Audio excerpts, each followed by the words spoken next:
warahmatullahi wabarakatuh. Waalaikumsalam warahmatullahi wabarakatuh. Alhamdulillahirabbil alamin. Alhamdulillahilladzi wakafa wassalatu wassalamu ala nabiyil mustafa wa ala alihi wa ashabihi ahla sidqi wal wafa. Asyhadu an la ilaha illallah wahdahu la syarikalah wa asyhadu anna Muhammadan abduhu wa rasuluhu alladzi la nabiyya wa la rasula ba'da. Alhamdulillah, puji syukuran yang milik Allah, salawat salam semoga dilimpah curah kepada Nabi kita, dan hidup dan kehidupan kita, uswah dan kedua kita, Nabi Muhammad Sallallahu Alaihi Wasallam. Alhamdulillah, apa kabar sahabat-sahabat sekalian dimanapun berada? Insya Allah kita bertemu kembali hari ini di kajian MK Pagi.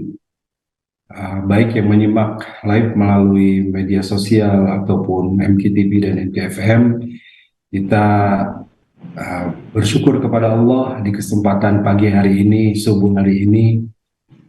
Allah tiada henti-hentinya memberikan nikmat dan karunia-Nya kepada kita, nikmat yang sangat besar. Nikmat diberikan sehat, diberikan kuat, sehingga kita mampu melaksanakan ibadah-ibadah kita kepada Allah. Terlebih lagi nikmat berupa iman dan Islam dalam hati kita. Nikmat yang mahal yang tidak diterima oleh semua manusia.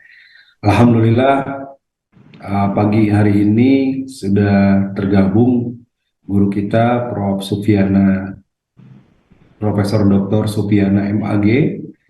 Tema kita hari ini, Bapak Ibu, biasanya Senin ya kajian kita ada kajian fikih. Mungkin hari ini fikihnya fikih tarbawi, fikih pendidikan. Sebagaimana tema yang sudah disampaikan, kita akan membahas tentang akhlak tasawuf ya. Mudah-mudahan nih kita dapat ilmu yang banyak dari beliau, karena beliau seorang guru besar di bidang pendidikan. Jadi kita akan bicara tentang pendidikan akhlak khususnya. Ini sangat penting Bapak Ibu. Tentu kalau kita belajar ilmu agama, belajar Islam, tidak lepas dari mempelajari akidah atau tauhid, kemudian fikih dan akhlak ya. Kira-kira itu tiga hal yang harus kita pelajari ketika kita belajar apapun, tidak lepas dari tiga ajaran pokok ini. Ini sebagai pengantar, Prof, kita mulai ya. Assalamualaikum warahmatullahi wabarakatuh. Waalaikumsalam. Alhamdulillah, terima kasih Prof Supiana sudah menyempatkan waktu. Silakan Prof. Assalamualaikum warahmatullahi wabarakatuh. Waalaikumsalam warahmatullahi wabarakatuh. Innal hamdalillah nahmaduhu wa nasta'inuhu wa nastaghfiruh wa na'udzu billahi min syururi anfusina wa min sayyiati a'malina. May yahdihillahu fala mudilla lahu wa may yudlilhu fala hadiyalah. Asyhadu an la ilaha illallah wahdahu la syarikalah wa asyhadu anna Muhammadan abduhu wa rasuluh. Ya Rabbi salli ala Muhammad wabtah minal khair kulla mutlaq. Allahumma salli wa sallim ala sayyidina Muhammad wa ala ali sayyidina Muhammad. Ilahi anta maksudi wa ridhaka matlubi a'tini mahabbataka wa ma'rifatak. Pertama-tama bersyukur kehadirat Allah Subhanahu wa Ta'ala. Pada pagi yang segar ini kita semua bisa berjumpa dalam salah satu acara penting di MK Garut Tauhid. Mudah-mudahan kita bisa mengambil manfaat dan memperoleh berkah.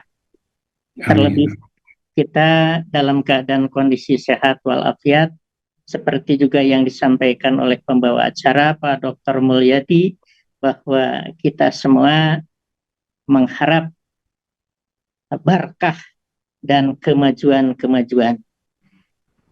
Para pemirsa yang berbahagia, seperti yang diarahkan tadi, bahwa insya Allah pada pagi ini kita akan mengkaji soal pendidikan akhlak tasawuf. Alhamdulillah kita diciptakan Allah dalam keadaan yang sempurna, baik fisik maupun psikis, jasmani maupun rohani. Ada tiga makhluk yang selama ini kita ketahui, ada manusia, ada malaikat, ada syaitan. Kita posisinya ada unsur-unsur malaikatnya, ada unsur-unsur syaitannya. Kadang-kadang kita salah, tidak seperti syaitan salah terus. Kadang-kadang kita juga benar, tetapi tidak seperti malaikat benar terus.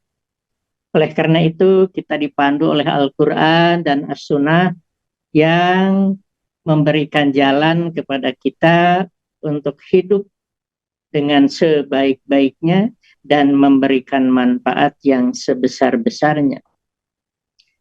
Kita diberikan potensi yang potensinya itu seperti diisyaratkan fa'alhamaha fujuraha wa taqwaha. Sebagaimana kita ketahui bahwa manusia itu kadang-kadang salah dan kadang-kadang benar, tetapi Allah hanya meridhoi orang yang melakukan kebenaran dan kebaikan. Allah tidak meridhoi orang yang melakukan kesalahan dan keburukan. Oleh karena itu, awal pintu yang disediakan oleh tasawuf, yang ujung-ujung dari tasawuf itu adalah akhlak, adalah permohonan ampun kehadirat Allah Subhanahu wa Ta'ala atas kesalahan-kesalahan dan keburukan-keburukan. Kemudian memanjatkan doa agar potensi yang dimiliki oleh kita mengarah pada amal-amal yang diridhoi oleh Allah Subhanahu wa Ta'ala, yang memperoleh petunjuk dan berakibat positif untuk dirinya maupun untuk masyarakatnya. Sebagaimana diungkapkan dalam salah satu doa yang dimuat dalam Al-Quran, fatabassama dhahikan min qawliha wa qala rabbi auzi'ni an ashkura ni'mataka allati an'amta alayya wa ala walidayya wa an a'mala sholihan tardahu wa adhilni birahmatika fi ibadika sholihin. Dalam surat yang lain ujungnya itu wa aslih li fi dzurriyyati inni tubtu ilaika wa inni minal muslimin. Para pemirsa yang berbahagia, potensi yang dimiliki oleh manusia bisa mengarah pada kebaikan dan bisa mengarah pada keburukan. Maka petunjuk Allah yang tidak ada keraguan di dalamnya adalah Al-Quran dan Sunnah yang di dalamnya memuat berbagai hal. Profesor Harun Nasution menyebutnya Islam ditinjau dari berbagai aspeknya. Berarti Islam yang bersumber pada Al-Quran dan Sunnah itu punya banyak aspek, baik aspek akidah, aspek syariah, aspek akhlak. Ada iman, ada Islam, ada ihsan, ada akidah, ada syariah, ada akhlak. Macam-macam ulama mempopulerkannya, tetapi maksudnya adalah seperti yang diarahkan oleh pembawa acara tadi, ada 3 pokok ajaran dalam Islam, yaitu iman, Islam, dan ihsan. Itu yang pokok dan yang populer, bersifat given dari Allah turun ke dunia melalui Rasulullah yang sampai pada kita. Sedangkan yang tidak begitu populer tidak kalah banyaknya ketimbang yang 3 tadi, di mana Quran itu adalah untuk manusia. Kehidupan manusia itu banyak sekali ragamnya, aspeknya. Ada yang bersifat muamalah, ada yang bersifat lain-lain. Dalam kehidupan ini semuanya terpandu dalam Al-Quran yang telah kita yakini dan imani, baik dalam ekonomi, dalam kegiatan sosial, dalam kegiatan politik, dalam kegiatan kehidupan sehari-hari, itu tidak ada yang lepas dari petunjuk Al-Quran. Sekurang-kurangnya bersifat semangat atau pokok-pokoknya. Para pemirsa yang berbahagia, marilah kita kembali bahwa kajian kita adalah pendidikan akhlak dan tasawuf. Akhlak dan tasawuf itu berarti bisa dididikkan agar menjadi milik umat, milik santri, milik para peserta didik, dan milik kita semuanya. Pendidikannya bisa melalui pendidikan sendiri, bisa juga pendidikan melalui kegiatan-kegiatan yang terorganisir, baik di sekolah, di pesantren, atau di tempat-tempat lain.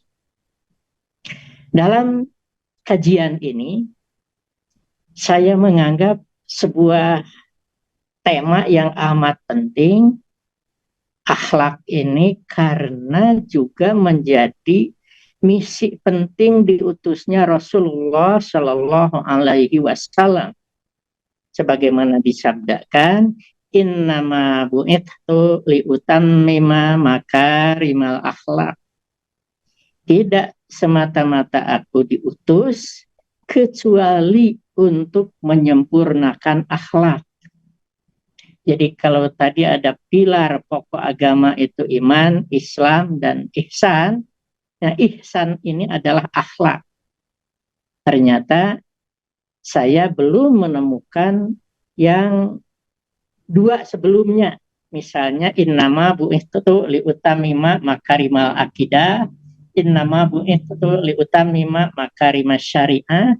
Justru yang ketiga ini, innama bu'ithtu liutamima makarimal akhlak. Sesungguhnya aku diutus untuk menyempurnakan akhlak. Tapi nanti bukan berarti akidah dan syariah lepas dari akhlak, tetapi justru sebaliknya, nanti akidah dan syariah itu buahnya, gulnya berupa akhlak, baik itu tauhid, baik itu syariah berupa ibadah-ibadah mahdoh maupun ibadah ghair mahdoh, ujungnya adalah akhlak.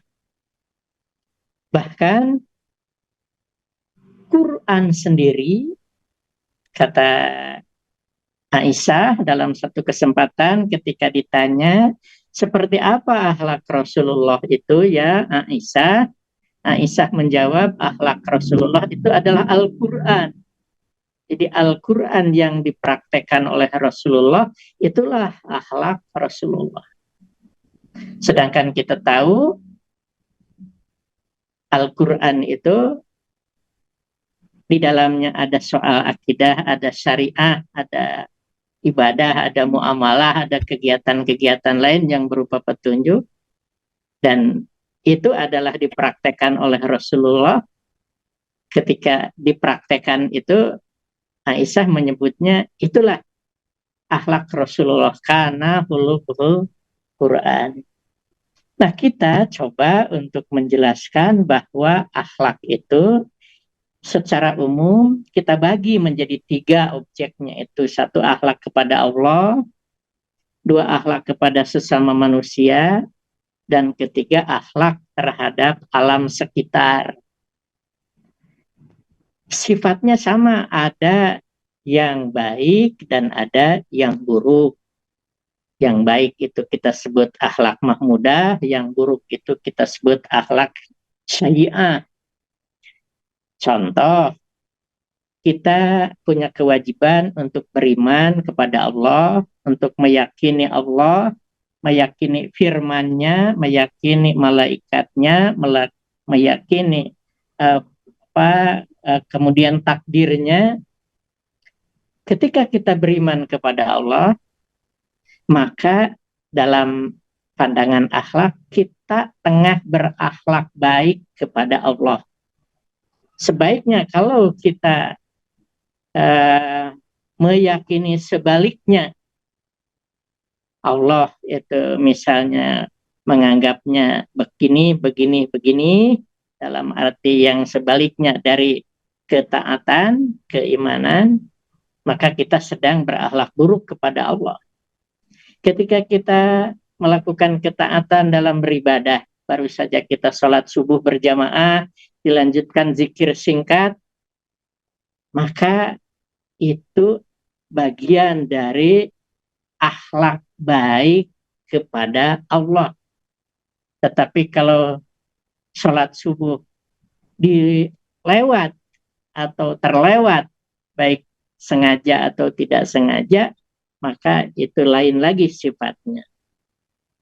Maka di sini kita bisa menyimpulkan semua kegiatan tingkah laku kita semua tidak terlepas dari yang disebut dengan akhlak.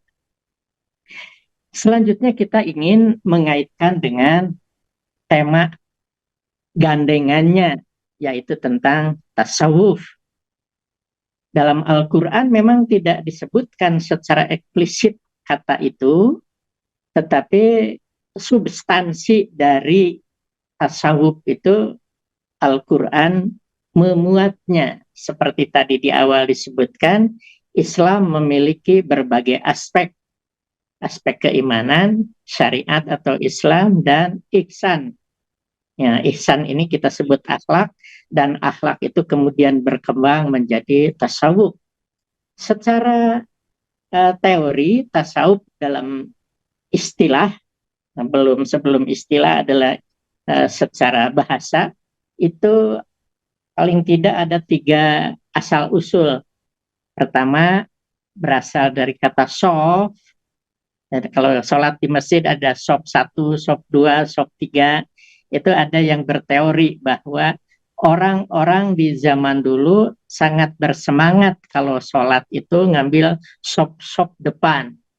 Jadi nanti orang yang rajin sholat di lebih awal, dia ngambil sof depan, kemudian nanti berkembang menjadi istilah tasawuf. Tapi ada juga dari sufah. Sufah itu beranda di masjid. Di masjid itu suka ada serambinya, kanan, kiri, belakang, itu kadang atas. Itu orang dulu yang dekat dengan Rasulullah untuk memperoleh pengetahuan, mereka sering memanfaatkan tempat-tempat itu. Kemudian istilah itu nanti berkembang. Dan yang ketiga ada istilah suf.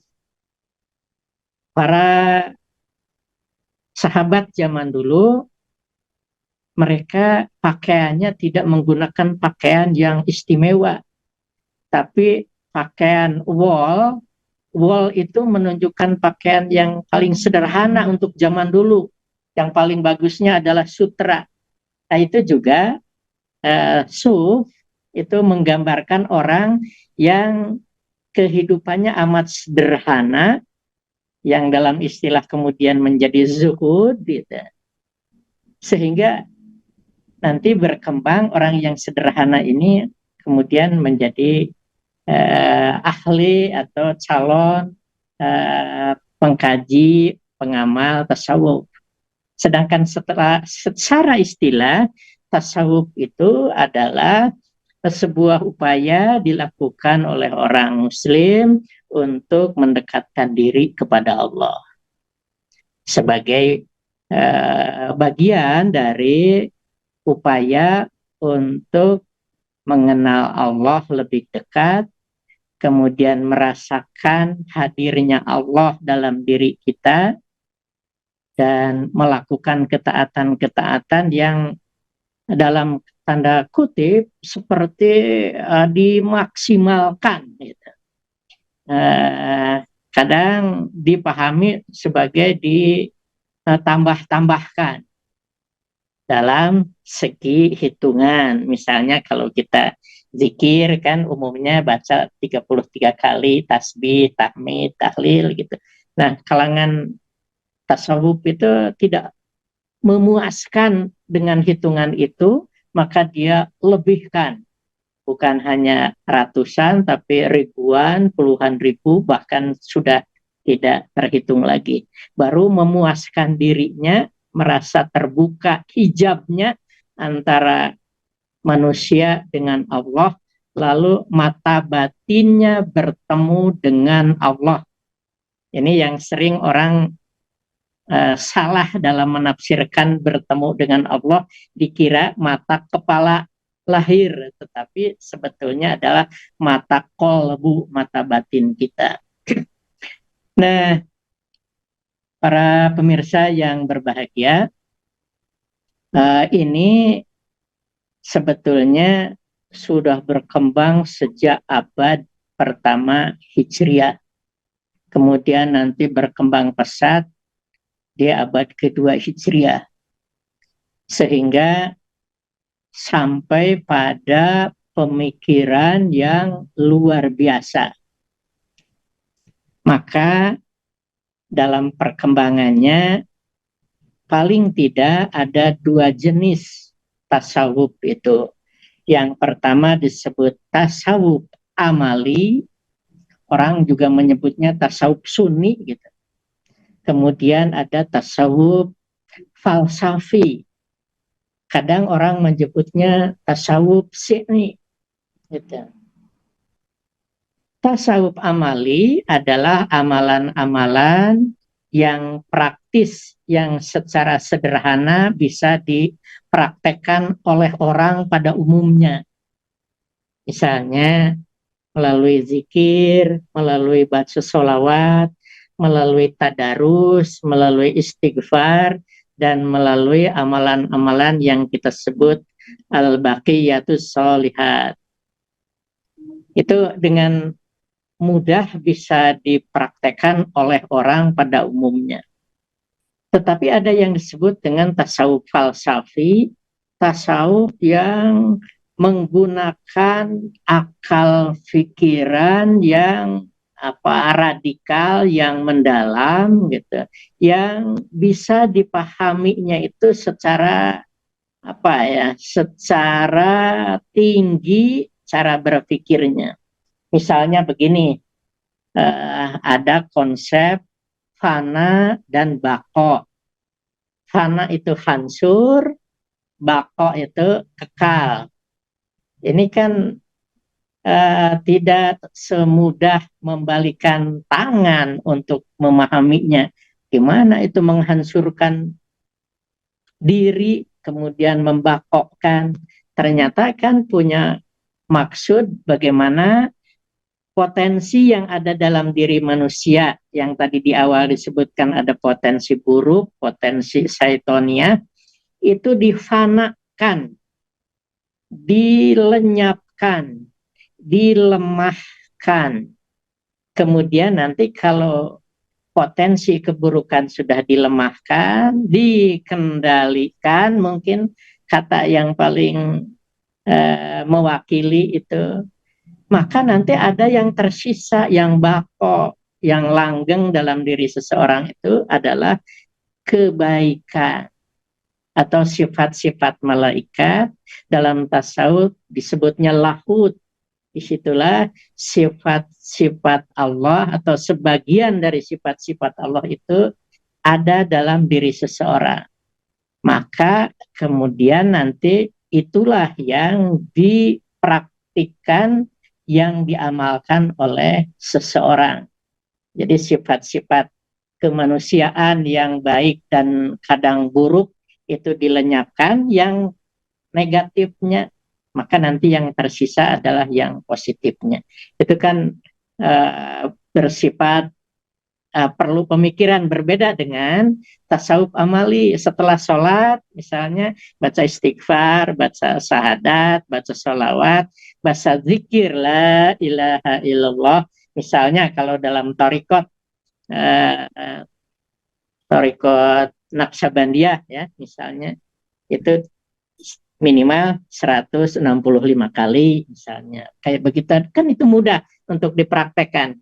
Tetapi kalau yang sudah bersifat falsafi, misalnya bagaimana manusia menyatu dengan Allah, bagaimana konsep yang tertinggi dalam makom tasawuf itu insan kamil gitu. Itu butuh pemikiran yang khusus. Nah, jadi bagi kita barangkali sebagai prinsip pendidikan yang harus bertahap dan bertingkat, mungkin diawali lah dari yang sifatnya tasawuf amali. dalam perkembangannya tasawuf ini kan dalam tasawuf itu ada tokohnya, ada muridnya, ada ajarannya gitu. Kalau satu saat nanti gurunya atau tokohnya atau syekhnya itu meninggal dunia, misalnya, maka yang tertinggal adalah ajarannya dan umatnya. Nah, kalau nanti umatnya juga demikian, maka dikhawatirkan ajaran tasawuf ini menjadi terbengkalai atau tidak terpelihara secara sistematis. Oleh karena itu, para pengikutnya mengikat diri dalam sebuah komunitas yang kemudian berkembang dengan nama Torikot. Jadi Torikot ini semacam organisasi para kaum sufi dan para pengikutnya untuk melanggengkan ajarannya dan memelihara persaudaraan dan untuk melanjutkan pendidikan berikutnya. Maka terbentuklah sebuah torikot. Misalnya untuk di Indonesia sering kita kenal ada torikot Idrisiyah yang tokohnya adalah Muhammad Idris. Torikot Tijaniyah Muhammad Tijani. Kemudian ada torikot Sapawiyah, torikot Qadiriyah, torikot Naksabandiyah dan lain-lain. Di ensiklopedia Islam itu tidak kurang dari 200 torikot yang pernah berkembang dalam hasanah masyarakat Islam dalam perkembangan. Nah, kegiatan itu kemudian akan berpengaruh terhadap kepribadian seseorang. Kalau dia banyak melakukan kegiatan-kegiatan positif, baik yang berkaitan dengan Allah, berkaitan dengan sesama manusia, dan yang ketiga itu berkaitan dengan alam sekitar selain manusia. Jadi alam, lingkungan, mungkin juga hewan, mungkin juga tumbuhan adalah sesuatu yang juga harus disikapi dengan baik. Dan ketika kita menyikapi, memanfaatkan, kemudian memperlakukan, maka kita dalam posisi sedang berakhlak baik kepada Allah. Bagaimana luar biasanya para tokoh sepuh zaman dulu, dan dari pengalaman batinnya mereka bisa kita lihat ternyata ada beberapa tahapan untuk menjadi pengamal tasawuf yang pernah berkembang dalam masyarakat muslim dunia. Pengalaman tasawuf itu adalah pengalaman batin. Tahapan-tahapan yang dilalui pun juga berbeda-beda, tergantung pengalaman batin yang dilalui oleh tokoh. Misalnya ada tokoh Al-Ghazali, ada tokoh Robi'ah Al-Adawiyah, ada Zunun Al-Misri, ada banyak tokoh yang pengalamannya berbeda, tetapi pengalaman yang berbeda-beda itu pintu pertamanya, stasiun yang pertama atau makom tingkatan pertama adalah sama, yaitu makom yang pertama itu adalah taubat. Ini siapa torikot apapun, tasawuf apapun, tokoh siapapun, tingkatan pertamanya adalah taubat, untuk memohon ampun kepada Allah. Dan jika permohonan ampun itu sudah dikabulkan Allah, maka diyakini seseorang itu bersih, suci dari dosa, seperti orang yang baru lahir. Nah, ini juga berlaku sebagai filosofisnya dari tasawuf. Jadi kalau ditanya apa falsafah tasawuf itu adalah kesucian. Kesucian itu buah dari istighfar. Cara berpikirnya begini, jadi manusia ini kan berasal dari Allah. Allah itu maha suci. Nah, yang berasal dari yang maha suci adalah suci. Nah, kita ini adalah suci. Tetapi ketika berkembang hidup di dunia ini, yang potensinya tadi ada potensi baik dan buruk, maka dalam perkembangannya orang terkontaminasi oleh perbuatan kita sendiri yang buruk, yang jahat, di samping yang baik dan yang soleh gitu. Maka ketika kita terpeleset pada hal-hal yang buruk, kita menjadi terkontaminasi, menjadi kotor. Makin banyak kesalahan, maksiat, dosa, melakukan akhlak yang buruk, akan semakin banyak kotoran yang nempel. Maka taubat menjadi sarana untuk itu.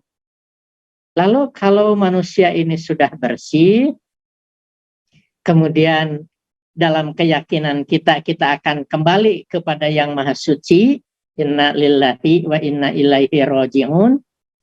Menurut keyakinan kaum mutasawwifin, bahwa Allah hanya menerima orang yang kembali dalam keadaan suci. Yang kembali dalam keadaan tidak suci, itu akan ditempatkan di sebuah tempat untuk mensucikan dirinya, yang berarti bukan inisiatif manusia lagi, tapi itu sudah paksaan dari Allah disucikan, walau alam tempatnya itu. Tapi kira-kira dalam bentuk yang kita bayangkan paling mengerikan, di surga apa di neraka gitu. Nah, nanti setelah suci baru kembali kepada Allah. Para pemirsa yang berbahagia, para ahli kemudian ambil inisiatif. Daripada disucikan paksa di alam nanti, lebih baik kita ngambil inisiatif, kesadaran sendiri, mensucikan diri ketika di dunia. Mensucikan diri, kalau salah segera beristighfar, ditingkatkan dengan amal yang baik, sesuai dengan yang dimintakan dalam doa. Ya Allah, berikan potensi kepada kami untuk bisa mensyukuri nikmat Allah yang diberikan kepadaku dan nikmat Allah yang diberikan kepada kedua orang tuaku. Ya Allah, jadikanlah potensi yang ada dalam diri manusia itu kekuatan untuk bisa memperbaiki anak keturunan, sehingga umat berikutnya bisa lebih baik. Itulah makna dari wa aslih li fi dzurriyyati.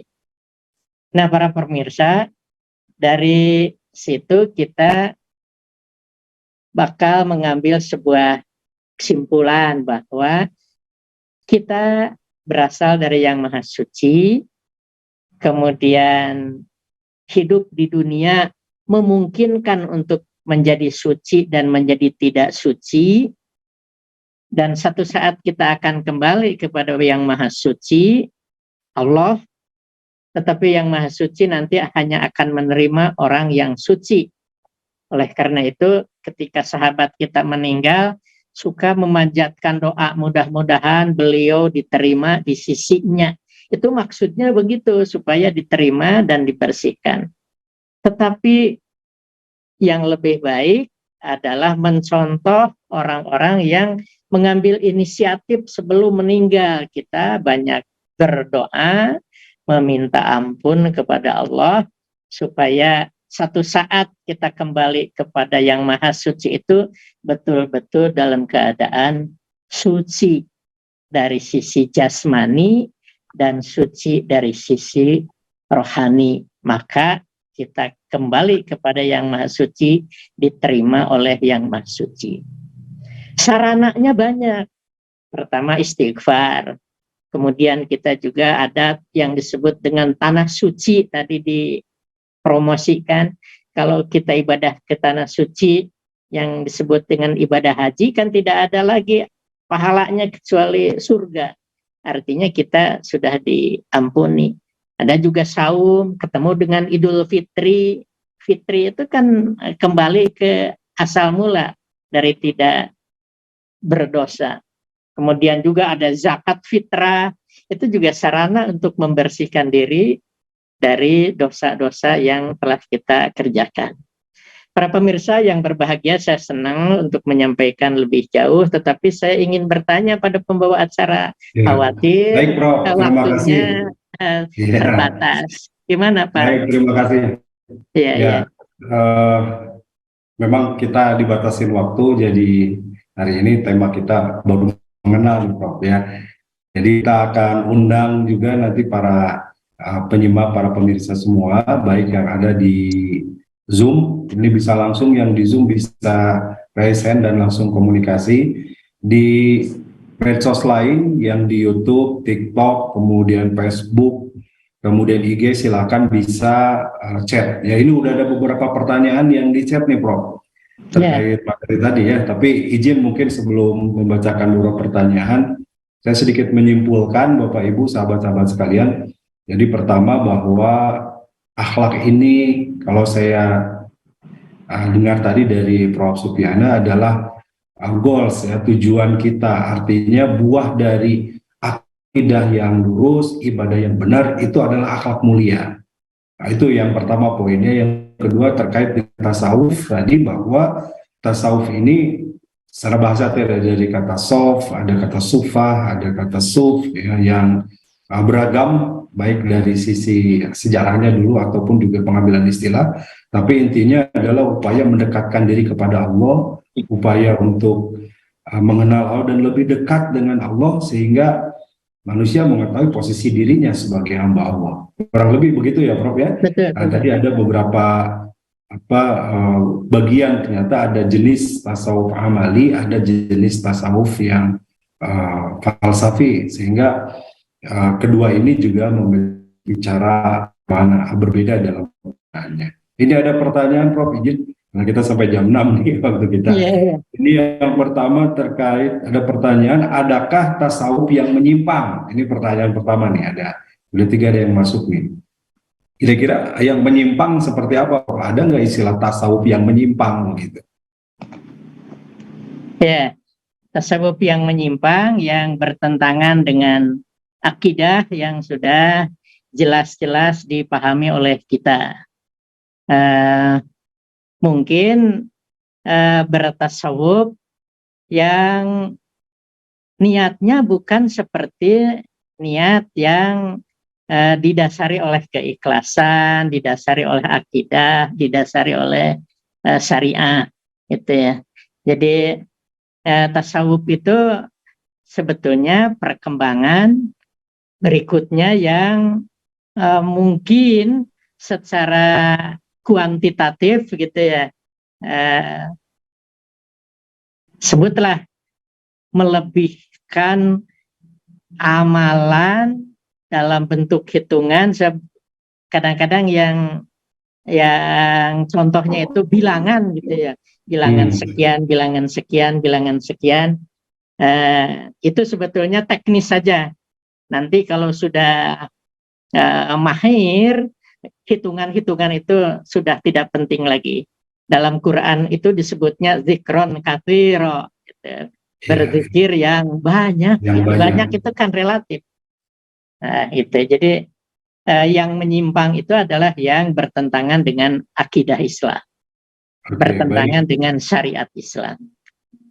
Begitu ya, ini sahabat yang bertanya. Jadi yang keluar dari aturan Islam, itulah yang menyimpang ya, Pak. Dan tidak hanya tasawuf, apapun.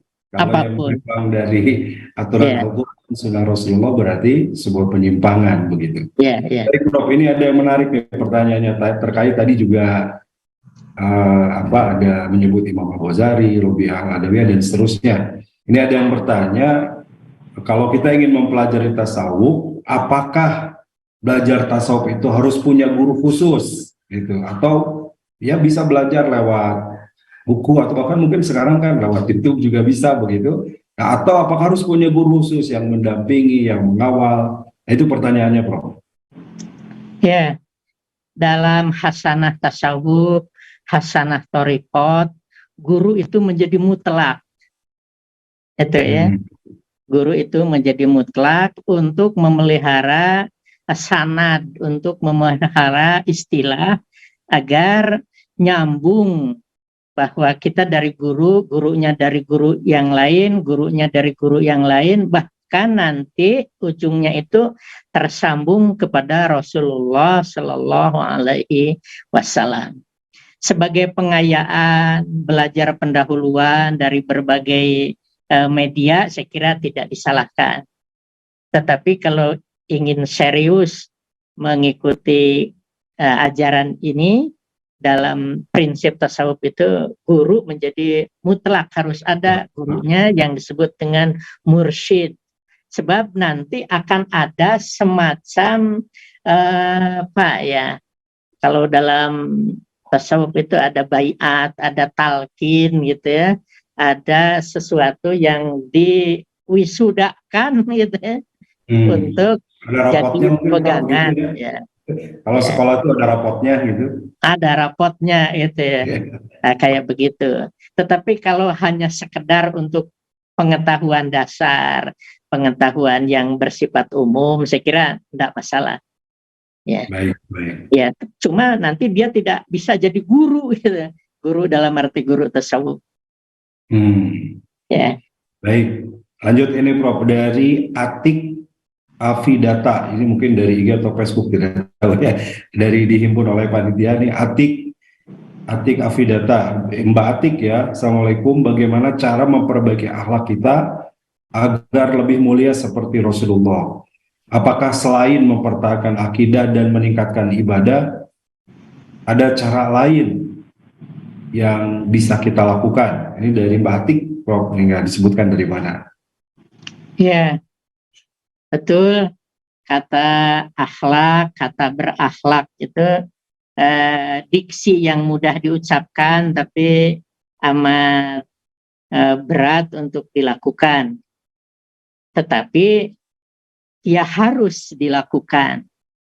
Bagaimana caranya? Caranya bertahap saja. Dari yang paling rendah, dari yang paling kecil, dari mulai sekarang, dan diniatkan ini adalah perintah dari Allah.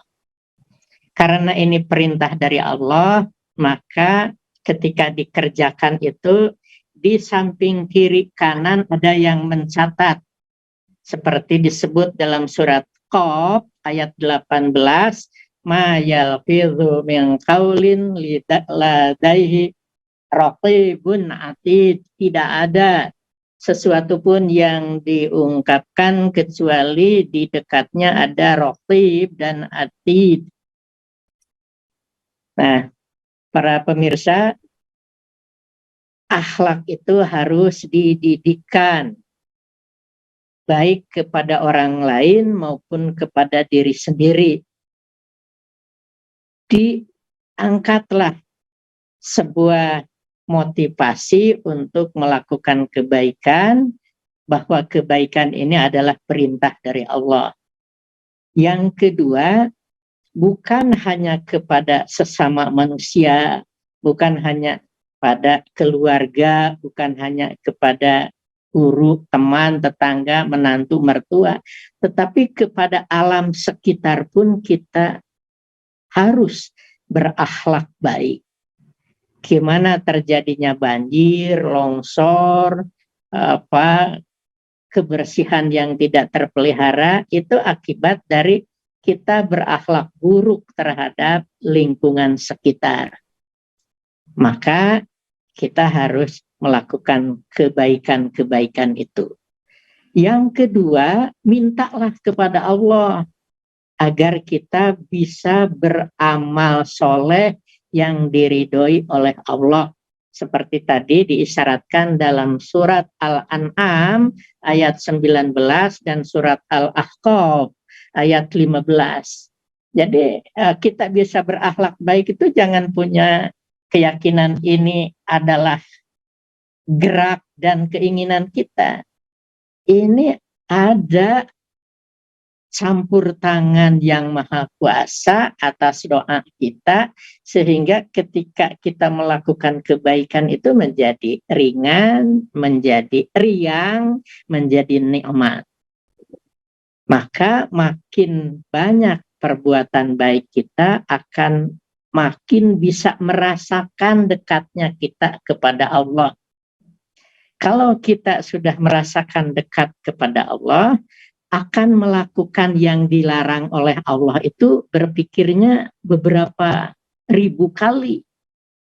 Sebab kita diawasi oleh Allah yang dalam istilah tasawuf disebut musyahadah. Kadang ada yang istilah muraqabah. Nah, itulah barangkali secara singkat. Jadi mintalah kepada Allah, berdoa, kemudian lakukanlah dari yang paling kecil kepada yang paling kompleks, kemudian dasari bahwa ini adalah perintah dari Allah. Karena perintah dari Allah berarti ada sekian banyak pahala yang tercatat. Secara detail mungkin tidak bisa disampaikan di sini. Boleh nanti berjumpa di darat gitu ya, atau di buku-buku yang sudah beredar melalui berbagai media. Terima kasih. Baik, terima kasih Prof. Insya Allah itu jawabannya Mbak Atik ya. Saya kira sudah sangat jelas Prof dan sangat mendasar ya. Operasional harus kita lakukan untuk bisa mencapai akhlak yang baik, akhlak yang mulia ini. Baik, masih ada waktu 7 menit lagi. Ini dari Zoom juga ada yang bertanya, Pak Sugoro dari BSD Tangerang. Assalamualaikum Ustadz, kalau menurut Ustadz, Syekh Siti Jenar apakah termasuk penganut ilmu tasawuf yang menurut cerita dapat berubah fisik menjadi makhluk lain dan ajarannya yang terkenal dengan istilah Manunggaling Gusti? Ini bagaimana Prof nih? Siti Jenar ya, dan juga penasaran ini. Ya.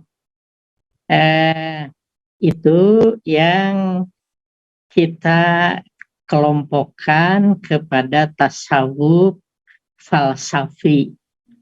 Jadi tasawuf yang dipahaminya itu harus dengan ekstra hati-hati, penuh makna gitu ya. Dan itu bukan hanya kan Siti Jenar itu abad berapa ya? Mungkin sezaman dengan periodenya Wali Songo gitu ya, wali-wali di Jawa gitu. Sebetulnya di zaman awal di abad-abad 1-2 Hijriah itu sudah muncul tokoh-tokoh tasawuf yang berpikir secara radikal, yang tadi disebut kalau untuk kasus Syekh Siti Jenar Manunggaling Gusti gitu ya. Dulu ada di Persia itu namanya itu Abu Yazid Al-Bustami. Kemudian ada tokoh Abdul Karim Al-Jili, itu sudah agak kesininya. Abu Yazid Al-Bustami itu dia mengatakan tidak ada sesuatu di dalam jubah ini kecuali Allah gitu ya. Laisa bil jubati ilallah, itu kalau dipahami secara letterlet seperti orang musyrik, masa mengaku dirinya Allah gitu. Nah, itu perlu dipahami secara mendalam. Jadi bahwa Allah itu ada dalam diri kita, iya. Kan Allah itu dekat, bahkan dekatnya Allah itu lebih dekat ketimbang urat nadi gitu. Aqrabu min hablil warid gitu, lebih dekat. Cuma dalam tasawuf diberdayakan, diolah bagaimana Allah yang dekat itu bisa dirasakan oleh jiwa, bisa dirasakan, bisa dinikmati bahwa kita ini dekat dengan Allah. Nah, itu tidak semua yang bisa merasakan dekatnya diri dengan Allah, kecuali orang-orang yang banyak melakukan kegiatan-kegiatan peribadahan, ada makom-makom yang sudah ditentukan, ada cara-cara yang sudah dipandukan. Nah, terkait dengan pertanyaan tadi, saya tidak akan terlalu dalam masuk ke substansi, tetapi dalam kenyataannya ada orang-orang yang penelaahannya terhadap tasawuf kemudian melahirkan pikiran-pikiran yang tinggi, yang tidak bisa dipahami secara letterlek. Misalnya juga tentang menyatunya Allah dengan manusia gitu ya. Itu harus dijelaskan dan diberi tafsir tersendiri sehingga tidak terjadi perdebatan yang sengit antara ahli tasawuf dan ahli fikih, ahli syariat. Toh para ahli tasawuf itu tidak meninggalkan syariat. Justru dia berangkat dari syariat dulu, kemudian nanti menemukan hakikatnya. Mungkin juga ada yang mengatakan orang yang bertasawuf itu kemudian menganggap tidak penting lagi syariat. Nah itu enggak. Itu hanya ketika dia ma'rifat. Ma'rifat itu hitungannya per detik. Paling banyak hitungan menit. Setelah suasana itu kembali normal, dia akan normal lagi menganggap kegiatan-kegiatan syariat penting seperti biasanya. Oleh karena itu, kaum arif bijaksana memberikan nasihat, jika orang tengah asyik masyuk dengan pertemuannya dengan Allah melalui mata batin, dia tidak boleh mengeluarkan pernyataan. Sebab nanti pernyataan-pernyataannya bisa disalahpahami oleh orang awam. Nah itulah sisi lain dari tasawuf yang bersifat falsafi, bukan bersifat amali.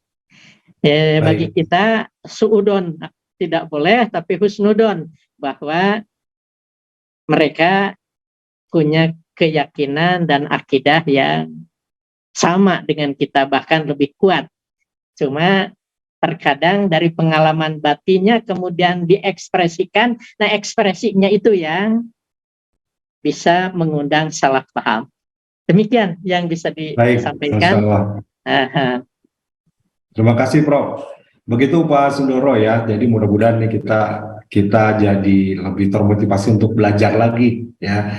Karena kalian menilai sangat mudah ya, tetapi ya kita menilai dari keterbatasan ilmu. Kalau makin mendalam, mungkin makin bijak kita mensikapinya. Terima kasih Prof. Nampaknya waktu kita cuma 1 menit lagi nih menuju jam 6. Mungkin sebagai penutup Prof. bisa menyampaikan closing statement atau kata terakhir untuk menutup pertemuan ini karena waktu kita sudah jam 6. Silakan Prof. 1 menit terakhir. Baik, yang pertama saya mohon maaf yang sebesar-besarnya jika apa yang disampaikan kurang berkenan atau bahkan mungkin juga salah-salah ucap. Yang kedua, jika ada hal-hal yang positif, akhlak yang baik, tasawuf yang bisa membawa pada rasa dekatnya kita kepada Allah, bisa mengakibatkan kita berbuat lebih baik lagi, baik kepada Allah, manusia, dan alam sekitar. Marilah kita mulai dari hal-hal yang kecil dan dari saat sekarang dengan mohon perlindungan kepada Allah. Mudah-mudahan Allah memberikan rahmat, taufik, dan hidayah sehingga potensi positif yang dimiliki oleh kita masing-masing dapat diimplementasikan. Demikian yang bisa saya sampaikan. Terima kasih. Akhirul kalam. Wassalamualaikum warahmatullahi wabarakatuh. Waalaikumsalam warahmatullahi wabarakatuh. Terima kasih Bapak Profesor Dr. Supyana MAG. Beliau adalah guru besar dan juga Direktur Pasca Sarjana UIN Sunan Gunung Jati Bandung. Sekali lagi terima kasih Prof atas kehadirannya, telah berkenan berbagi ilmu kami semua. Bapak Ibu terima kasih yang tergabung di Zoom dan semua media yang menyimak juga live di MKTV FM, media Darus Tauhid yang lainnya. Semoga berkah. Kita pungkas pertemuan dengan hamdalah bersama-sama. Alhamdulillahirrahmanirrahim. Subhanakallahumma bihamdika asyhadu an la ilaha illa anta astaghfiruka wa atubu ilaik. Assalamualaikum warahmatullahi wabarakatuh. Waalaikumsalam warahmatullahi Waalaikumsalam wabarakatuh. warahmatullahi wabarakatuh. Terima kasih Bapak Profesor dan Ustadz. Atur nuhun, Prof.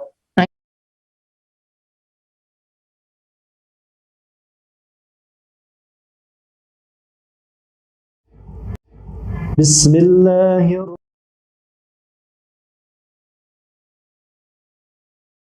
Kita tercipta untuk saling berbagi, untuk saling merangkul, untuk saling bermakna bagi semua insan. Dengan bisa sekolah, kita bisa berbagi kebaikan dengan mewujudkan harapan mereka untuk terus melanjutkan pendidikan. Insya Allah, setiap ilmu yang mereka amalkan akan menjadi amal jariah untuk kita semua.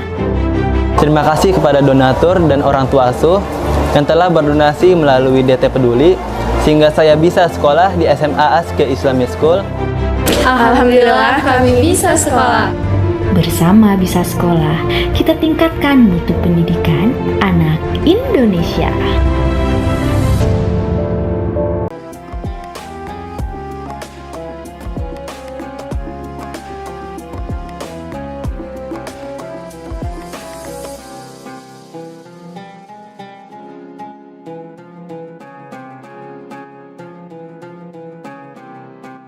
Jangan lupa, saya bilang sekalian, terus berlangganan di Darut Tauhid Official.